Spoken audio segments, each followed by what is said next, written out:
আজকে মঙ্গল আমার নিজের মুখে বললো আজকে একটা নতুন একটা কথা, যেখান থেকে উনি যে জায়গাটা ওখানে ত্রিপল দিয়ে করবে বলছে, বা যে মন্দির, বড় মন্দিরটা উনি ভেবে পরিকল্পনা করে রেখেছেন, যে যেখানকার ছত্রছায়া ঠিক বট গাছের মতো, যে ছত্রছায়ায় শুধু ভক্তবৃন্দ আসবেন এবং যারা দূরে দূরে বাড়ি যারা যেতে পারবে না তারা সেদিন রাত্রে থাকতে পারবে, খেতে পারবে, সেই খাবার ব্যবস্থা থাকবে।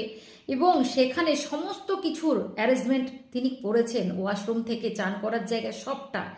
এবং যারা সব থেকে আজকে যেটা কথাটা বললো, এতটা মন কাড়লো, যে গরিব দুস্থ যারা, যাদের থাকার জায়গা নেই, তারাও সেখানে এসে থাকতে পারবেন। আর কি চাস রে তোরা, এরকম ছোট কেন রে?